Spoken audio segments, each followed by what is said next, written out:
மனித இனத்தின் மூளையுடன் தொடர்புடைய ஒரு புதிய உறுப்புக்கான ஓர் அறிவியல் விதை இணையத்தில் ஊன்றப்பட்டு கிட்டத்தட்ட 20 ஆண்டுகள் ஆகிவிட்டன. இன்று அந்த விதை வளர்ந்து மனித மூளையின் ஆற்றலையே மிஞ்சி நிற்கிறது. உங்கள் கூகுள் அறிவை வெளியே வைத்துவிட்டு வருவதானால் வாருங்கள், உங்களுக்கு மருத்துவம் பார்க்கிறோம் என மருத்துவர்கள் அறிவிப்பு பலகை வைக்கும் அளவிற்கு சாமானிய மனிதனின் அறிவாற்றலை உயர்த்திய அந்த ஆச்சரியம் நடந்தது நம்முடைய தலைமுறையில்தான். அந்த அற்புதத்தை நிகழ்த்தி காட்டியதுதான் கூகுள். நீரின்றி அமையாது உலகு என்பது போல கூகுள் இன்றி இயங்காத உலகு என்ற நிலையை நோக்கி முன்னேறி கொண்டிருக்கிறது உலகம். அந்த அற்புதம் நிகழ காரணமாக இருந்தவர்கள் 2 பேரில் லாரி பேஜும் ஒருவர். அமெரிக்காவின் மெக்சிகனில் 1973ஆம் ஆண்டு மார்ச் மாதம் 26ஆம் தேதி பிறந்தவர் லாரி பேஜ். லாரி பேஜின் தந்தை கார்ல் விக்டர் பேஜ் மெக்சிகன் பல்கலைக்கழகத்தில் கணினி அறிவியல் துறையில் ஆய்வு படிப்பை முடித்தவர். அதே பல்கலைக்கழகத்தில் கணினி அறிவியல் துறை பேராசிரியராகவும் பணிபுரிந்தார். இவருடைய தாயார் குளோரியா, அவரும் கம்ப்யூட்டர் புரோகிராமிங் கற்றுக் கொடுக்கும் பணியில் ஈடுபட்டிருந்தார். தந்தை தாய் இருவரும் கணினித்துறையில் வல்லவர்களாய் இருந்ததால் லாரி பேஜ் இயல்பிலேயே கணினி மீது நாட்டம் உள்ளவராக திகழ்ந்தார். அதோடு வீடு முழுவதும் அறிவியல் தொழில்நுட்பம் சார்ந்த புத்தகங்கள், கணிப்பொறி உள்ளிட்டவைகள் இருக்கும் ஒரு சூழ்நிலையில்தான் இயல்பிலேயே வளர்ந்தார் லாரி பேஜ்.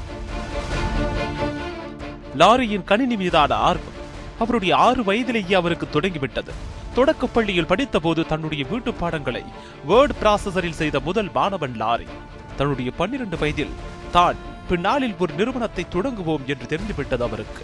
தன்னுடைய 12வது வயதில் இயற்பியல், மின்சாரவியல், இயந்திரவியல் துறைகளில் சிறந்து விளங்கிய நிக்கோலா டெஸ்லாவின் வாழ்க்கை புத்தகத்தை படித்தார் லாரி. அற்புதமான பல கண்டுபிடிப்புகளை நிகழ்த்திய டெஸ்லா மாறுதிசை மின்னோட்டத்தை கண்டறிந்தவர். உன்னதமான பல கண்டுபிடிப்புகளை நிகழ்த்தி இருந்தாலும் டெஸ்லாவால் அதை சந்தைப்படுத்த முடியவில்லை. தன்னுடைய தொழிலில் பல நஷ்டங்களை சந்தித்து தன்னுடைய 86வது வயதில் கடனாளியாக இறந்து போனார் என்பதை படித்து கதறி அழுதார் லாரி. கண்டுபிடிப்புகளை நிகழ்த்துவது மட்டும் வெற்றியல்ல, அதை உரிய முறையில் சந்தைப்படுத்தி அனைத்து வித மக்களிடம் கொண்டு சேர்த்தால் மட்டுமே வெற்றி பெற முடியும் என்ற படிப்பனையை கற்றுக்கொண்டார் லாரி.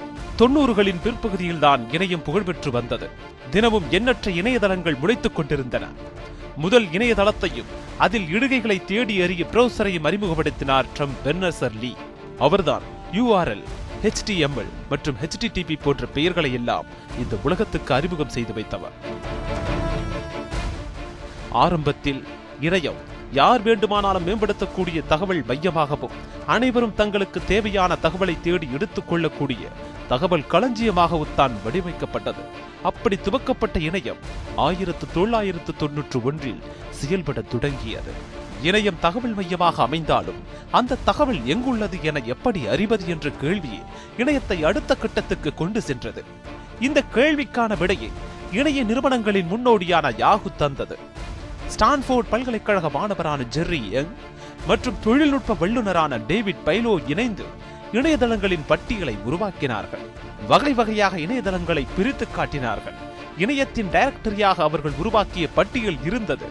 அதன் பின்னர் டிஜிட்டல் எக்விப்மெண்ட் கார்ப்பரேஷன் அல்டா விஸ்டா என்ற தேடல் பொறியை தந்தது. ஹாட்பாட் என்னும் தேடல் சாதனம் அதை தொடர்ந்தது. இந்த காலகட்டத்தில் தான் மிக்சிகன் பல்கலைக்கழகத்தில் கணினி துறையில் பொறியியல் மாணவனாக சேர்ந்தான் லாரி. பின்னர் கணினி துறையில் ஆய்வு படிப்புக்காக ஸ்டான்போர்ட் பல்கலைக்கழகத்தில் சேர்ந்தார் அவர். அங்கு அறிமுகமானவர் தான் செர்கே ஃப்ரின். ஸ்டான்போர்ட் பல்கலைக்கழகத்தில் அதே கணினி துறையில் ஆய்வு படிப்பு படித்து வந்த செர்கே லாரிக்கு சீனியர். செர்கே ஃப்ரின் அடிப்படையில் ரஷ்ய நாட்டுக்காரர். தன்னுடைய 6வது வயதில் அமெரிக்காவுக்கு குடிபெயர்ந்தது செர்கேவின் குடும்பம்.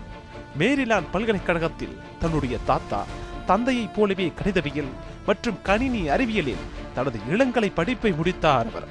பின்னர் கணினி அறிவியலில் ஆய்வு படிப்புக்காக ஸ்டான்போர்ட் பல்கலைக்கழகத்தில் சேர்ந்தார். லாரியை போலவே செர்கேவும் கணினி துறையில் கெட்டிக்காரர். தொடக்கத்தில் லாரிக்கும் செர்கேவுக்கும் ஆகவில்லை. எப்போது பார்த்தாலும் வாக்குவாதம், சண்டை, சச்சரவு என்று நகர்ந்து கொண்டிருந்தது இவர்களுடைய காலங்கள். இணையம் சார்ந்து ஒரு ஆய்வை மேற்கொண்டிருந்தார் லாரி. அவருக்கு கொடுக்கப்பட்டிருந்த தலைப்பு the anatomy of large scale hyper textual web search engine. ஒரு இணையதளத்துக்கான இணைப்பு வெவ்வேறு இணையதளங்களில் குறிப்பிடப்பட்டிருக்கலாம். அப்படி எத்தனை இணையதளங்களில் அந்த இணையதளம் லிங்க் ஆகியிருக்கிறது என கண்டறிவதன் மூலம் அந்த தளத்தின் தரத்தை கணக்கிடுவதே அடிப்படை யோசனை. பேக்ரப் என அந்த ஆய்வுக்கு பெயரிட்ட லாரி அதற்கு என கிராவ்லர் என்ற புரோகிராமையும் எழுதினார். அது குறிப்பிட்ட ஓர் இணையதளத்துக்கு இணைய பக்கத்துக்கு எத்தனை பேர் லிங்க் கொடுத்திருக்கிறார்கள் என்ற பட்டியலை சில நிமிடங்களில் கொட்டியது.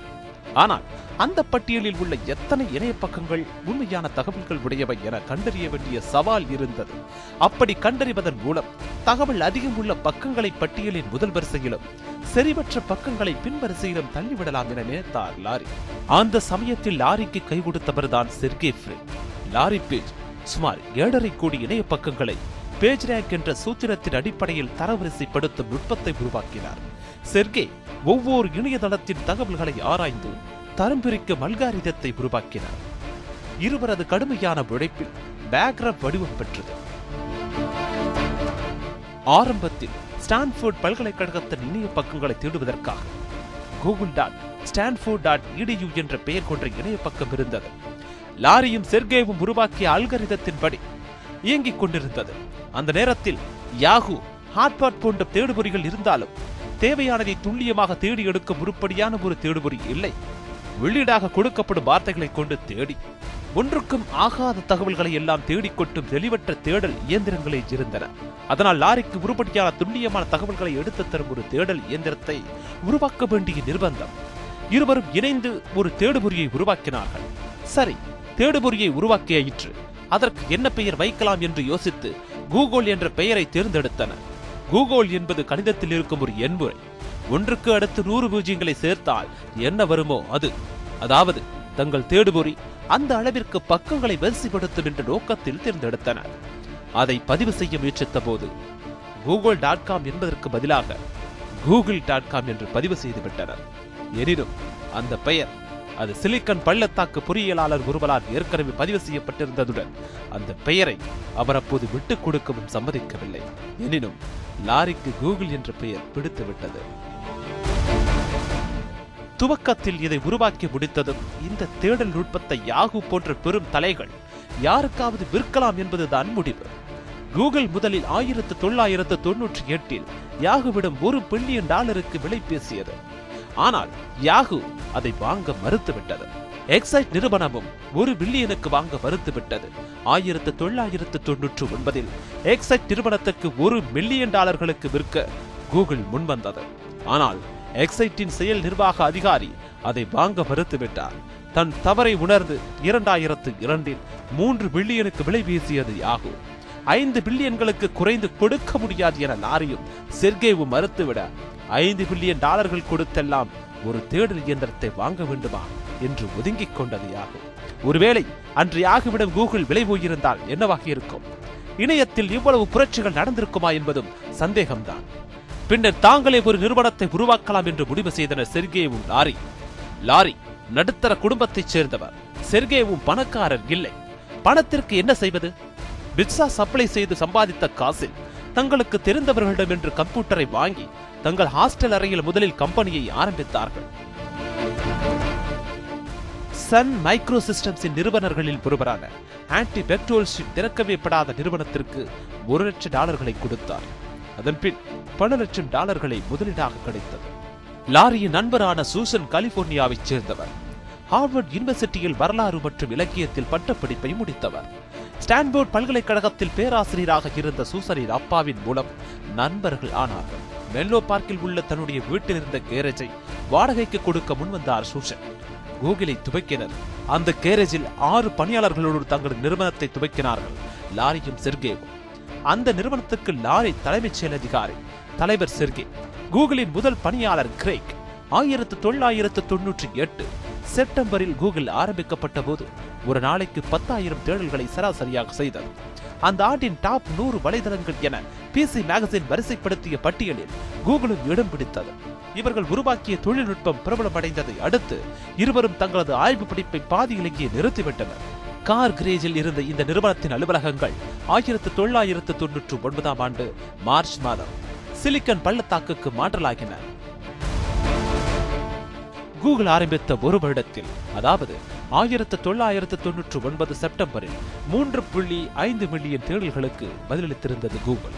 சிலிக்கன் பள்ளத்தாக்கின் வெவ்வேறு 2 இடங்களில் கூகுள் இயங்கிய போதிலும் விரைவான வருவாய், வளர்ச்சி காரணமாக பெரிய கட்டிட தொகுதிக்கு வாடகை அடிப்படையில் 2003 மாற்றலாயிற்று. அன்றிலிருந்து அதே இடத்திலேயே இருப்பதுடன் அக்கட்டிட தொகுதி கூகுள் பிளெக்ஸ் எனவும் பெயர் பெற்றது. பின்பு $319 மில்லியன் கொடுத்து அந்த கட்டிட தொகுதியை சொந்தமாக்கிக் கொண்டது கூகுள் நிறுவனம். கூகுள் தனது எளிமையான தேடல் மூலமாக அடிக்கடி உபயோகிக்கும் இணைய உபயோகிப்பாளர்களை கவரத் தொடங்கியது. ஆனால் அதன் மூலம் வருமானம் ஏதும் வரவில்லை. விளம்பரங்கள் மூலம் வருவாய் ஈட்டலாம், ஆனால் இணையத்தில் அடர் நிற பட்டைகளில் மீண்டும் எங்கிருந்தோ குதித்துக் கொண்டு வரும் விளம்பரங்கள் என்றாலே லாரிக்கு அலர்ஜி. ஆனால் கூகுளை தொடர்ந்து நடத்த விளம்பரம் இருந்தால்தான் முடியும் என்ற நோக்கத்தில் அதற்கு ஒத்துக்கொண்டார் அவர். டெஸ்லா வாழ்க்கையிலிருந்து கற்றுக்கொண்ட படிப்பினை அது. தேடுபொறியில் தேடப்படும் சொற்களுடன் அது தொடர்பான விளம்பரங்களை 2000 ஆண்டில் இருந்து கூகுள் சேர்க்க தொடங்கியதோடு விளம்பரங்கள் இணைய பக்கங்களின் அமைப்பை குலைக்காமலும் இணை பக்கங்கள் கணினி திரைகளில் விரைவாக தோன்றுவதற்காகவும் ஆரம்பத்தில் எழுத்துருக்களில் மட்டும் வடிவமைக்கப்பட்டிருந்தன. இதை goto.com என்ற நிறுவனம் ஏற்கனவே முயற்சித்துக் கொண்டிருந்தது. ஆனால் கூகுள் தேடுதலும் பிரபலமடைந்து லட்சக்கணக்கானோரை சென்று சேர்ந்து விட்டதால் goto.com முயற்சி எடுபடாமல் போக அதை யாகு விலைக்கு வாங்கி யாகு சர்ச் மார்க்கெட்டிங் என்று பெயர் மாற்றி வைத்துக் கொண்டது. கூகுள் தேடுபொறி தேடுதலுக்கான பட்டியலிடும் தொழில்நுட்பமானது 2001 செப்டம்பர் 4 காப்புரிமம் செய்யப்பட்டதுடன் ஸ்டான்போர்ட் பல்கலைக்கழக அதிகாரபூர்வ கண்டுபிடிப்பாளர் காப்புரிமத்திலும் பட்டியலிடப்பட்டுள்ளது. இணைய தேடுதலிலும் இணைய விளம்பரத்திலும் முக்கிய பங்கு வகிக்கும் கூகுள் 2004 ஆண்டு ஆகஸ்ட் மாதம் 19 முதலாக பங்கு சந்தைக்கு 19,605,052 பங்குகளுடன் வந்தபோது ஒவ்வொரு பங்கும் $85 விற்கப்பட்டது. முதல் நாள் மொத்தமாக கைமாறிய பங்குகள் 22,351,900 என்பதுடன் அன்றைய இறுதி நேர விலை $100.34 மூடப்பட்டது. இது உத்தேசிக்கப்பட்ட அளவு தொகையை விட மிகவும் குறைவாக இருந்தது. எனினும் அன்று கூகுளின் இரட்டையர்கள் தம் வசம் 271 மில்லியன் பங்குகளை வைத்திருந்ததன் மூலமாக $23 மில்லியன் மேலாக நிறுவனத்தின் மதிப்பு ஏறியதோடு $1 $1.67 பில்லியன் பணமாகவும் திரட்டிக் கொண்டனர். அத்தோடு கூகுள் பணியாளர்களை மில்லியனர்கள் ஆக்கியதும் அல்லாமல் வியாபார எதிரியாக யாகுவை மாற்றி இருந்தது கூகுள். இதன் அபார தொடர் வளர்ச்சியில் 2005 ஆண்டு ஜூன் மாதம் கூகுள் நிறுவனம் 52 பில்லியன்களுக்கு மேலாக மதிப்பானதுடன் இதுவே உலகத்தின் மிகப்பெரிய பெருமதிப்புள்ள ஊடகவியல் நிறுவனமாகவும் விஸ்வரூபம் எடுத்து நின்றது. இதற்கிடையில்தான் 2004 ஆண்டு இந்தியாவில் இருந்து வந்த தமிழ்நாட்டைச் சேர்ந்த சுந்தர் பிச்சையை கூகுள் குரோம் மற்றும் குரோம் ஓஎஸ்கான தயாரிப்பு மேலாண்மையாளராக நியமித்திருந்தனர். கூகுள் தனது நிறுவனத்திற்கு தேவையான பணியாளர்களை தேடி தேடி எடுக்க தொடங்கியது. அப்படி முதல் ஆளாக தேர்ந்தெடுக்கப்பட்டவர் கிரேக். இதற்கிடையில் சூசன் MBA படிப்பை முடித்துவிட தனது நிறுவனத்தின் 18வது ஆளாக பணியமர்த்தப்பட்டார். கூகுளில் மார்க்கெட்டிங் மேனேஜராகவும் பணியாற்றினார் அவர். கூகுள் இமேஜஸ் மற்றும் கூகுள் புக்ஸின் உருவாக்கத்தில் குறிப்பிடத்தக்க அளவிற்கு பணியாற்றி உள்ளார். மூத்த துணைத் தலைவர்களாக விளம்பரம் மற்றும் வர்த்தகத்துறையில் நியமிக்கப்பட்டார். இவரே கூகுள் ஆட்வேர்ட்ஸ், ஆட்சன்ஸ், டபுள் கிளிக் மற்றும் கூகுள் அனலிட்டிக்ஸ் பணிபுரிந்து வருகிறார். அதே நேரத்தில் தாங்கள் தயாரிப்புகள் மட்டுமல்லாது பிறரது நிறுவனங்களையும் விலைக்கு வாங்கிக் கொண்டது கூகுள். பேபாலின் முன்னாள் பணியாளர்களான ஜாட் ஹேர்லி, ஸ்டீவ் சின், ஜெட் கிரிம் ஆகியோர் இணைந்து 2005 உருவாக்கி யூடியூப் மக்கள் மத்தியில் பெரும் வரவேற்பை பெற அதை 2006 $1.65 பில்லியன் வாங்கிக் கொண்டது கூகுள். சூசனை யூடியூபின் செயல் அதிகாரியாக நியமித்தனர். சூசனுக்கு 2 சகோதரிகள், அதில் ஒருவர் அண்ணா. அவரை 2007 ஆண்டில் கரம் பிடித்தார் செர்கே. லாரி பேஜ் நடிகர் கேரி சவுத்வர்த்தின் சகோதரியான லூசியானா சவுத்வர்த்தை 2007 கரிபியன் தீவில் நடந்த பிரம்மாண்டமான திருமண விழாவில் கரம் பிடித்தார். கூகுள் ABCDயை சொல்ல லாரிக்கு 2 குழந்தைகள் உள்ளது. கூகுள் தொடங்கியது முதல் தற்போது வரை Gmail, translator, chrome, analytics, Google map என கிட்டத்தட்ட 250க்கும் மேற்பட்ட தயாரிப்புகளை வழங்கி இருக்கிறது.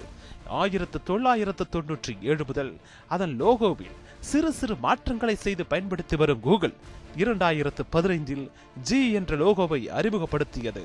அதாவது G ஃபார் கூகுள். அதற்கு பெரும் ஒத்துழைப்பு கொடுத்தது கூகுள் பணியாளர்கள். நீங்கள் ஒரு தலை சிறந்த நிறுவனத்தை நடத்த விரும்புகிறீர்கள் என்றால் அதற்கு தலை சிறந்த பணியாளர்களை வேலைக்கு சேர்க்க வேண்டும். பணியாளர்களை தேர்ந்தெடுப்பதாலோ அல்லது பணியாளரை வீட்டுக்கு அனுப்புவதிலோ சேர்ந்தவராக இருக்க வேண்டும் என்பது லாரியின் கொள்கை. கூகுளில் பணியாற்றுவதற்கு சராசரியாக ஒரு நாளைக்கு 6849 பேர் என ஒவ்வொரு வருடமும் 2.5 மில்லியன் பேர் கூகுளில் பணி செய்ய விண்ணப்பிக்கிறார்கள்.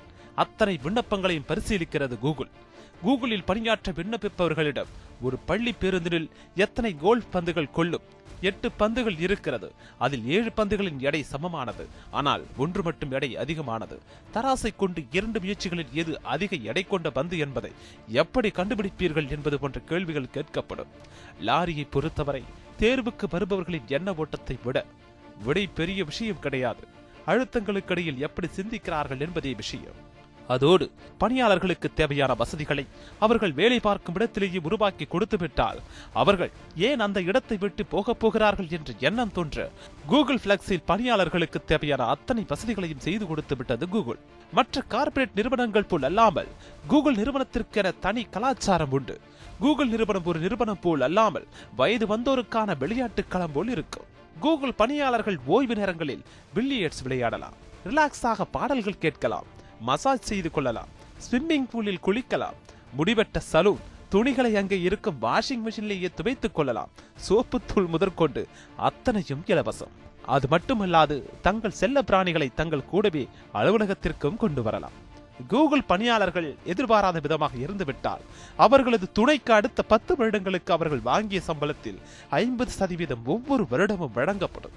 வெளிநாட்டு சுற்றுலா, கோடைக்கால சுற்றுலா, ஹாலோவின் மற்றும் விடுமுறை நாள் பார்ட்டி, 4 மாதங்களுக்கு ஒருமுறை அவுட்டிங், வாங்கும் பொருட்களுக்கு சலுகைகள் என சகல வசதிகளையும் செய்து கொடுக்கிறது கூகுள்.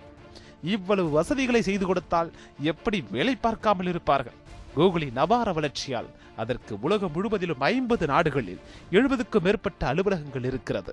தற்போது 88,000க்கும் மேற்பட்ட பணியாளர்கள் பணிபுரிந்து கொண்டிருக்கிறார்கள்.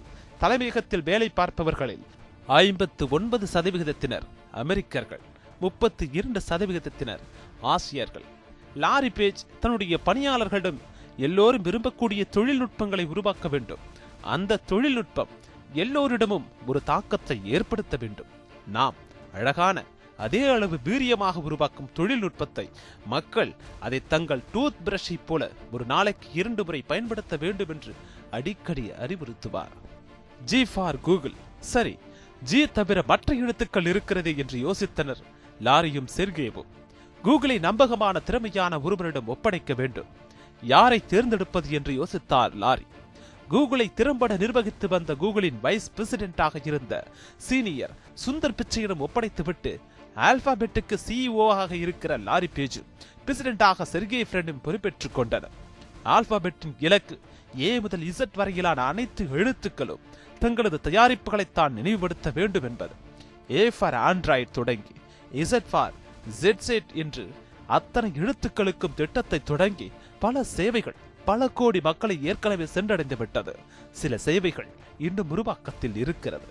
Google, Gmail, Google play store, YouTube என்று 10க்கும் மேற்பட்ட தொழில்நுட்பங்களை 1 பில்லியன் மக்களுக்கு மேல் பயன்படுத்தி வந்தாலும் கூகுளுக்கு எல்லாமே வெற்றியை கொடுக்கவில்லை. பல தயாரிப்புகள் பெரும் தோல்வியை சந்தித்திருக்கின்றன. அதில் Orkut, Google Video, Google Lively, Google Wave, Dodgeball, Google Answer என கிட்டத்தட்ட தன்னுடைய 90க்கும் மேற்பட்ட தயாரிப்புகளை கைவிட்டிருக்கிறது கூகுள் நிறுவனம். ஆரம்பத்தில் கூகுள் என்பது அதன் அர்த்தம் கண்டு விரும்பப்பட்ட போதிலும் எழுத்து பிழைகளுடனான கூகுள் இன்று பெரும்பாலும் ஒவ்வொரு மொழியிலும் அதிகம் பேசப்படும் வினைச்சொல்லாக மாறிவிட்ட இதை 2006இல் ஆக்ஸ்போர்ட் அகராதியில் சேர்த்ததுடன் அதனை கூகுள் தேடுபொறியை பயன்படுத்தி இணையத்தில் தகவல்களை பெறுதல் என்று விளக்கமளிக்கிறது. கூகுள் தவறுதலாக உருவானது போல் மற்றொரு இணையதளம் உருவாகவில்லை. அதனால் கூகுள் போன்று பதிவு செய்யக்கூடிய www.google.com and www.google.com என்ற இணைய முகவரிகளை தன்வசமாக்கிக் கொண்டனர். இந்த முகவரிகளை தேடினால் மீண்டும் www.google பக்கத்திற்கே உங்களை கொண்டு வந்து சேர்க்கும். கடவுளை நம்புகிறார்களோ இல்லையோ பலர் கூகுளை நம்புகிறார்கள். கடவுளிடம் ஏதும் கேட்டால் கிடைக்குமா என்று தெரியாது. ஆனால் கூகுள் ஆண்டவரிடம் கேட்டது கிடைக்கும் என்கிறார்கள். மக்கள் தங்கள் தொழில்நுட்பத்தை பயன்படுத்த வேண்டும் என்று லாரி சொன்னது 2 முறைதான் என்றாலும் காலை எழுந்ததும் பிரஷ் எங்கே இருக்கிறது என்று தேடிய காலம் போய் மொபைல் எங்கு இருக்கிறது என்று தேடும் காலகட்டத்தில் இருக்கிறது உலகம். மணி என்ன, காலநிலை எப்படி இருக்கிறது, இன்றைய தலைப்புச் செய்தி என்ன, இன்று இந்த உலகம் எதை பற்றி பேசிக் கொண்டிருக்கிறது, அலுவலகம் போகும் வழியில் எவ்வளவு டிராபிக் இருக்கிறது என்று அத்தனைக்கும் கூகுளை சார்ந்து இருக்கும் சூழ்நிலைக்கு வந்துவிட்டோம். எல்லா துறையிலும் நிபுணத்துவம் பெற்ற ஒரு கையடக்க கன்சல்டன்ட்டை நம்முடைய வாழ்வுடன் இணைத்து பயணிக்கும் சூழலை உருவாக்கி தந்திருக்கும் இந்த இணைய தொழில்நுட்பத்தை இனி நாம் கையில் கூட பிடிக்க தேவையில்லை. அது நமது கண்களில் கண்ணாடியாகவோ அல்லது உடலில் ஏதோ ஒரு உறுப்பாகவோ மாறப்போகிறது. அடுத்த 20 ஆண்டுகளில் தொழில்நுட்பம் நிகழ்த்தப் போகும் ஆச்சரியங்கள் மனிதனை கடவுளாகவே மாற்றப் போகின்றன. தொழில்நுட்பங்கள் வளர்ச்சியடையாத காலகட்டத்தில் மனிதர்களுக்கு இடையிலான உரையாடல் நிறைந்திருந்தது. தனக்கு பரிச்சயம் இல்லாத ஒரு இடத்தில் விலாசத்தை தேடிச் செல்லும் போது தெருக்களில் இருக்கும் யாரிடமாவது கேட்டால் ஸ்ட்ரெயிட்டா போய் ரைட்ல திரும்பினா ஒரு கோவில் வரும், அது பக்கத்துல ஒரு சந்து போகும், அதுல போய் லெப்ட்ல திரும்பினா வீடுதான் இந்த அட்ரஸ் என்பது போன்று விளங்கி சொல்வார்கள். அதற்கு கைமாறாக ஒரு புன்னகையோ அல்லது நன்றி நவிழலோ நடக்கும். ஆனால் இந்த அட்ரஸ் இல்லாத தெருவை ஆட்டோக்காரன் அறிந்திருந்தது போல் எந்த தெருவுக்கும் கூகுள் மேப் வழி சொல்கிறது. தொழில்நுட்பங்கள் கைகளில் தவழ ஆரம்பித்து மனிதர்களின் வாழ்க்கையை எளிமைப்படுத்தி இருந்தாலும் சக மனிதருடனான பெரும்பகுதி உரையாடல்களை குறைத்து விட்டது என்பதுதான் உண்மை. இணையம் சக மனிதர்களிடம் இருந்து நம்மை தனிமைப்படுத்தி இருக்கிறது. சொல்ற பேச்சையை கேட்க மாட்டியா, கேள்வி கேட்டா பதில் சொல்ல மாட்டியா என்ற வசைகளுக்கும் இடமில்லாமல் செய்துவிட்டது கூகுள் அசிஸ்டன்ட். நாம் சொல்வதை உள்வாங்கி அதற்கு பதிலும் சொல்கிறது. போதைக்கு அடிமையானவர்களுக்கு திடீரென அவைகளை நிறுத்தினால் என்னென்ன விளைவுகள் ஏற்படுமோ அதற்கு சற்றும் குறைவில்லாதது கூகுள் முடங்கினால் ஏற்படும் பாதிப்பு. கடந்த 2009ஆம் ஆண்டு கூகுள் 3 நிமிடங்கள் முடங்கியது. கிட்டத்தட்ட 40% இணைய தேடல்களும் முடங்கின. கூகுள் நிறுவனத்தின் வருமானம் சரிந்தது. தொழில்நுட்பத் துறையில் இருப்பவர்கள் பெரிதும் அவதிப்பட்டனர். 3 நிமிடம் முடங்கியதற்கே விளைவுகள் எப்படி என்றால் அது ஏற்படுத்திய விளைவுகள் அளவிட முடியாதது. மனித பரிணாமத்தில் மூளையானது இனி தேடல் பற்றிய டேட்டாவை தவிர அறிவு சம்பந்தமான அத்தனை பதிவுகளையும் கூகுளிடம் ஒப்புக் கொடுக்கும் சூழல் உருவாகிவிட்டது. நாம் கிட்டத்தட்ட கூகுளிடம் நம்மை அறியாமலேயே நம்மை ஒப்புக் கொடுத்து விட்டோம். 60 வயதுகளின் பிற்பகுதியில் யார் துணையும் இல்லாமல் கடக்க முடியாது என்ற நிலை ஏற்படுவது இயல்பு. ஆனால் இணையத்தோடு ஒன்றுவிட்ட இளம் தலைமுறையால் கூகுள் உதவியின்றி ஒரு நாளை கூட கடக்க முடியாது என்ற நிலைக்கு தள்ளப்படும். நினைவாற்றல் மனித ஆற்றல் பட்டியலில் இருந்து மறைந்து போகும் நாள் வெகு தொலைவில் இல்லை என்பது மட்டும் நிதர்சனமான உண்மை.